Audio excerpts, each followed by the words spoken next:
Welcome to the Humanergy Leadership Podcast. My name is David Wheatley. We're here to talk leadership in small, bite-sized and practical chunks. Enjoy.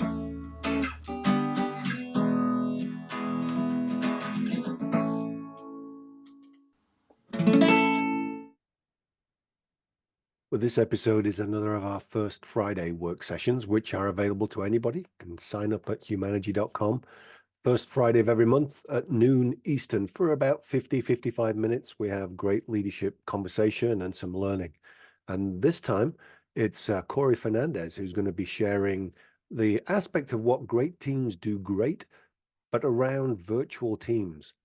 And this was another supplement to our book, but when we released in 2020, just when everybody went virtual. And what we realized is that there's not that much that needs to change, but there's some intention that needs to be applied. If you're interested in more, there is a brief chapter I can send you. Just contact me via whatever means you want to contact me at Humanergy, and we'll get that to you. Otherwise, here's Corey. And we're going to have an important conversation today about virtual teams. And many of you who have joined us before in this space, actually going all the way back to May of 2023, have known that we've been featuring for the months now, since May, parts of our work around what great teams do great. This is obviously an important topic for us, an important area of kind of research and interest for us. And so we published this book in actually May of 2020. And so while we're not going to be going into this book in great detail today, we are going to touch on the importance of virtual teams. And we do believe as virtual teams spend time together, they still need to be doing the same things that regular teams, traditional work teams need to do. But right, since we've been immersed in this virtual world, we do know that we exist often periodically or regularly distanced from each other. And so what are the unique things that we need to equip ourselves with when we are working remotely or digitally or virtually, right? That we actually can set us up for success, that can make us perform even better in some cases than traditional work teams. And so I'm going to be covering some of those pieces today that I think are really important for us to dial into. But we do know, just to kind of set some context, if you're not familiar with what great teams do great teams set up well. And when they set up well and they focus on the important kind of foundational elements that hold them together, it then influences their planning. And then they plan work in a different fashion. And then as a result, they need to start executing.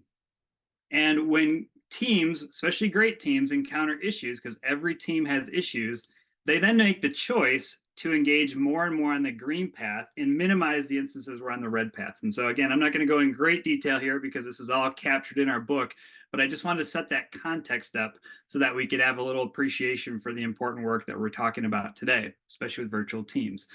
And so what we realized when we published the book in May of 2020, as you can imagine, right, we've done this body of work, the pandemic hits and we find ourselves in this virtual working space, this virtual work environment. We fell short of some chapters. The one chapter we created after the book was published was chapter 9 on race and power. And the 10th chapter is actually about virtual teams. And so for everyone that's here today, we'll share this book this chapter in the chat today, so you can have your eyes on that and get appreciation for some of the pieces that we published kind of coming after this, after the book is actually out in the world. But I'm going to hit on some key components that I think are really important.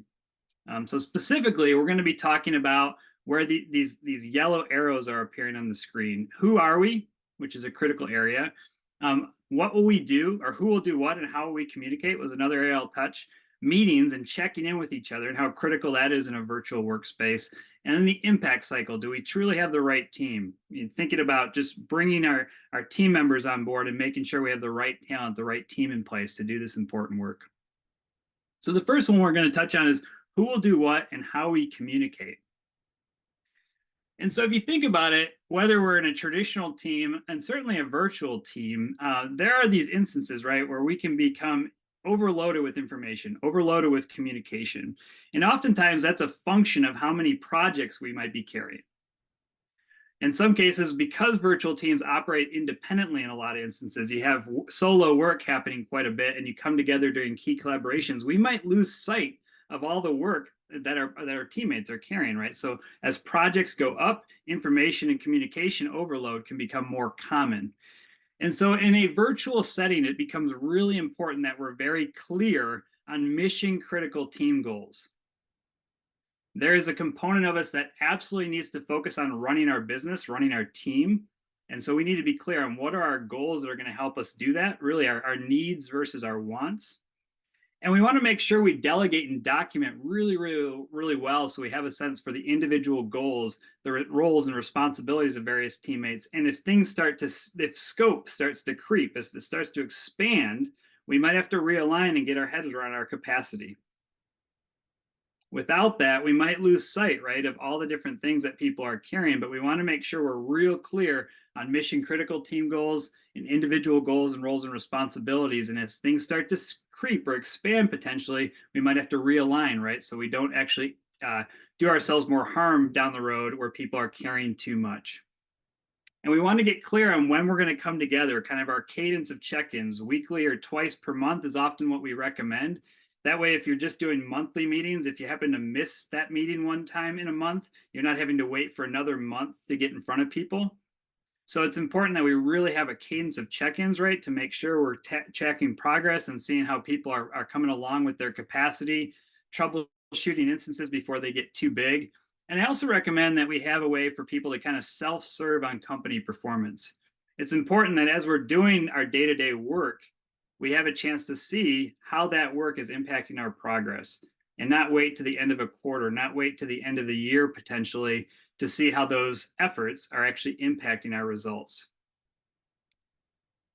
Next comes up is when we're actually doing the work of checking in, we're actually coming together and actually revisiting our progress periodically throughout the month, throughout the year. I do think it's important that we do check in and actually make sure we get eyeballs on company and team performance. Otherwise, work gets mundane. We're not connecting it to the bigger picture. We should discuss individual contributions, celebrate the progress that people are making, and then do really good work to listen and understand people's concerns, whether it be about capacity, whether it be about not understanding how their work's fitting into something bigger than themselves, and so on. And that's important work to then coach and kind of reduce overload, any sense of overwhelmingness, making sure people have a sense for how they're addressing work-life balance issues and so on as those things are happening more real time and not waiting till they become a bigger and bigger problem.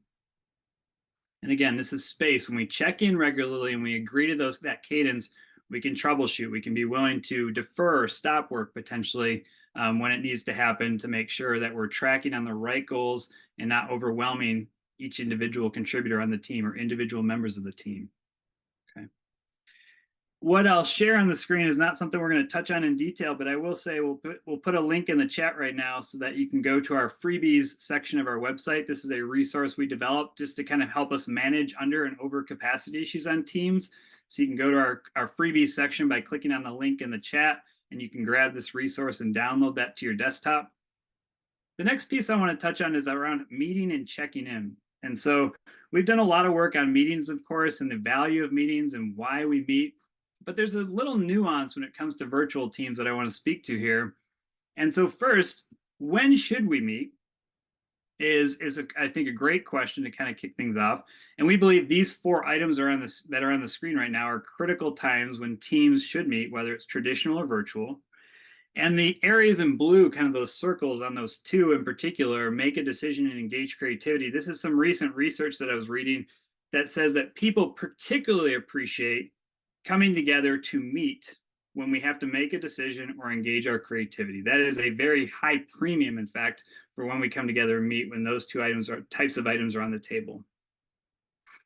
When it comes to virtual teams, I think we need to be really diligent and intentional about using meetings well to feed relationships.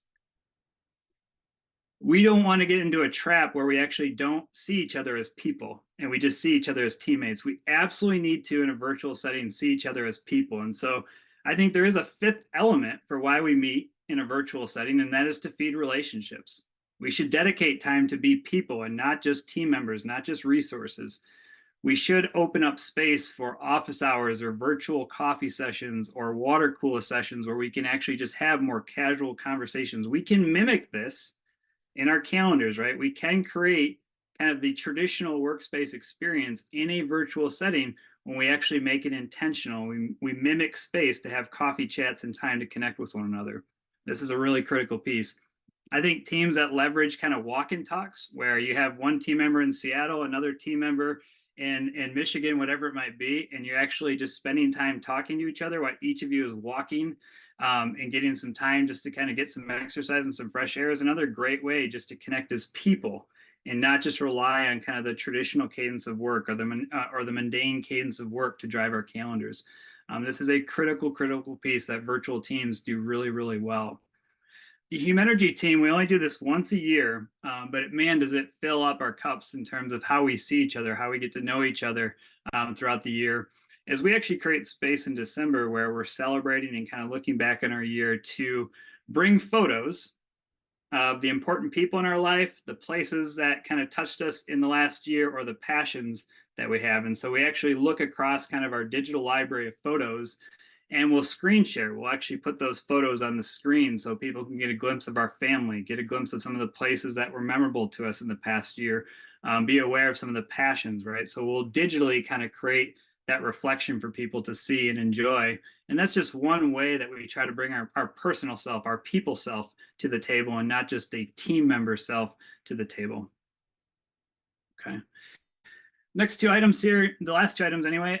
This is then when we think about the importance of making sure we have the right team in place. I will say in the kind of last couple of years, we actually had a 20+ person team member that said it was time for her to wind down her career. And we had to make a decision about where our next hire was coming from. And so we did this work of, do we have the right team? What are we missing to carry us forward into the next years, into this next decade? And it's really critical that we get this right. And we actually were fortunate enough to find Mimi. Mimi has been with Humanergy now for 2.5 years. And for the last 2 years, she's always reflected saying, thank you for being so accessible. I'm grateful. In a virtual setting, we have to get onboarding right. We have to be accessible to our team members, and we can't leave it for chance. When we onboard really, really well, when we do this work really well, we actually create confidence with our team members. They should have clarity, and they should have the ability to reach out to team members to get access to compliance around processes and systems and procedures. They should get clarification regularly on their roles and their responsibilities. We can't leave that for chance. They should get reinforcement on the culture that they're leaning into and how they're impacting that culture. And they should have the time to connect well with their new team members. We can't leave that for chance. When we onboard really well, when we bring on new team members in this way, it really does make a difference. And again, Mimi's experiences, thank you for being so accessible. I'm grateful. We have to get that right and make that an intentional part of our work on virtual teams.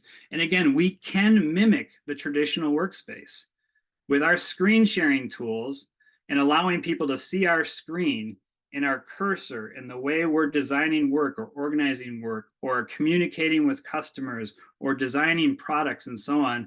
A manager, for instance, or a peer can see that work in action and provide coaching and feedback real time. It doesn't have to be this over-the-shoulder traditional environment. It can very much mimic what we've known to work in the past and play out really, really well in a virtual workspace. And then the last thing I want to hit on is this idea of who are we? Again, kind of going back to the importance when teams set up well and they support each other well to be people in this world that are doing their very best to make contributions to their organizations. We can't neglect this important work of allowing each other to see who are we, what makes us tick, what are we facing in the world. And so all of us, I think, are trying to do our very best to kind of bring a balanced approach to our life. Not even just work-life balance, but just a balanced approach to these 4 things, right? Our family, our work, our spirit, and our self. And certainly, it has become challenging for some people in a lot of instances, right, for us to feel like we can actually be balanced in our work. Even in a remote setting or a virtual setting, we can get overloaded, right, with some of the things that we're carrying, and it can diminish these other parts of the chair. And when those other parts of the chair get weaker and weaker, that actually becomes a challenge, right? We can't sit on a chair that has one sturdy leg where the rest are broken. So it's really important in this time, and this was called out in March or May of 2023 last year, that we have to recognize that we are at risk, right, more and more of us feeling isolated and lonely as human beings. And I think virtual teams in particular, and leaders of virtual teams in particular, need to take this really to heart. And when we find our team members who are at risk for being lonely and isolated, we have to take great caution to lead with care and adapt where necessary. And where I believe people can be most isolated and lonely in a virtual setting, or even in a traditional setting, but especially a lonely setting or in a virtual setting, is that first 30 to 60, 90 days of their employment, joining on to a new team, a new organization. When team members might move and they might find themselves in a new city and they have little to no social ties outside of work. And so a lot of the connection they have with the world is through their teammates and actually connecting with people at work. When people are widowed at any stage of their life, right? Those are unexpected and terrible circumstances. But when people are widowed, and when people actually face injustices or violences that impact their civil rights or lawful protections, those can be elephants in the room that people don't want to talk about. And while we might not share the same belief system or not always have the same kind of viewpoints or experiences with people around our teams, it's not our job to try to fix problems, but it should be our job as teammates in a virtual setting to give them the space to share and for us to be willing to listen without judgment and see them for who they are. Because when they carry that stress, when they carry that and feel like their teammates don't recognize or value them or some of the struggles they're going through, it is a silent killer and can start to deteriorate the fabric of a team. And so I do think these are just important topics for us to be thinking about, to really dig into when we dig into more and more of this virtual work, because virtual work can be a difference maker for our work life, for the balance that we try to bring in the world. It can be a difference maker for organizations. I do believe, and there's research out there that shows that virtual teams can be actually greater performers than traditional work teams when they do this work well and they're intentional. And I cut him off a bit short there, but that was Corey Fernandez, who was facilitating the learning section of First Friday, and it was sharing virtual teams. Thanks for listening. That was the Humanergy Leadership Podcast. My name's David Wheatley. For further information about Humanergy, go to humanergy.com or check out our latest book, What Great Teams Do Great, from all good bookstores. Have a good one. Stay healthy.